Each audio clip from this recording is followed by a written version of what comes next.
Hello everyone. তো আমি আজকে আপনাদের দেখাবো কীভাবে ওই ট্রেনের মতো টেস্টি ঘুগনি রান্না করা যায়, কিভাবে তৈরি করা যায়। খেতে কিন্তু পুরো ট্রেনের ঘুগনির মতোই লাগে। চলুন দেখে নিই।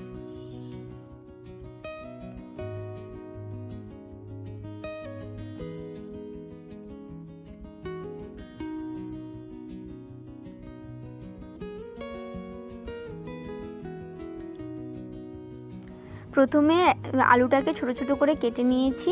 কেটে নেওয়ার পর একটা প্রেসার কুকারে মটর আর আলুকে নুন দিয়ে সেদ্ধ করে নেব।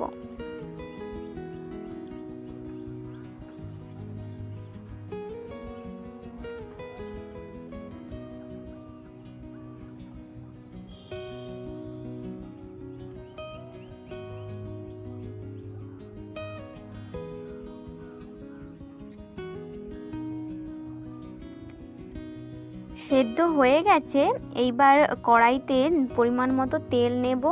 তেল নিয়ে ওতে দিয়ে দেব পেঁয়াজ, আর ওই যে সেদ্ধ করে রাখা আলু মটরটা, ওর জল আর আলু মটরকে আলাদা করে নেব।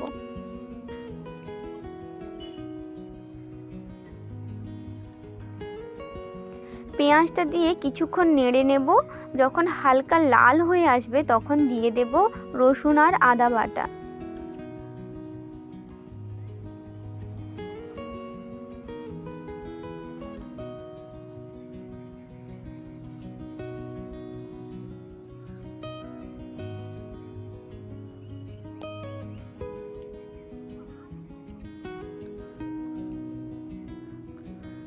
আচ্ছা, আমি এখানে কয়েকটা গোটা শুকনো লঙ্কা দিয়েছি।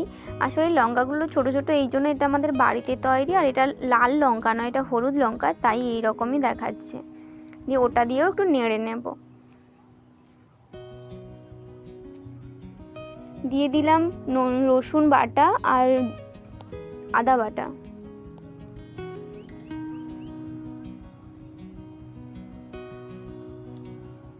রসুন আর আদা বাটাটাকে একটু নেড়ে নেব যতক্ষণ না ওর কাঁচা গন্ধটা চলে যায়। ওটা নেড়ে নেওয়ার পর দিয়ে দেব শুকনো গুঁড়ো মশলাগুলো। শুকনো মশলাগুলো দিয়ে একটুক্ষণ নেড়ে নেব। নেড়ে নিয়ে দিয়ে দেব সেদ্ধ করে রাখা মটর আর আলুটা। ওই জলটা কিন্তু রেখে দেবো, ওটা ফেলবো না, ওটা পরে আবার ওটা লেগে যাবে কাজে।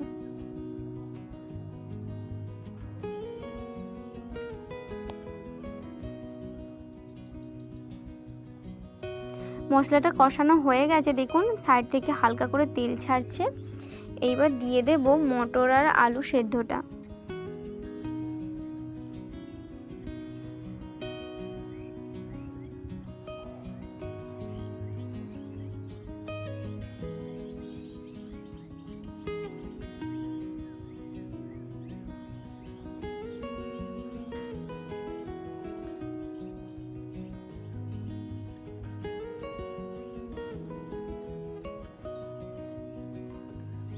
মটর আর আলু সেদ্ধটা দিয়ে দিয়েছি। এবার এটাকে ভালো করে কষিয়ে নেব।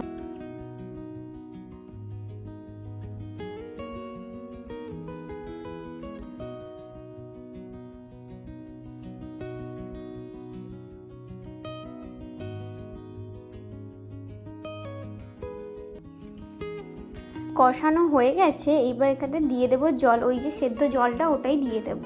দিয়ে ভালো করে ফুটিয়ে নেব। ভালো করে ফুটিয়ে নিয়ে এটাকে নামিয়ে নেব।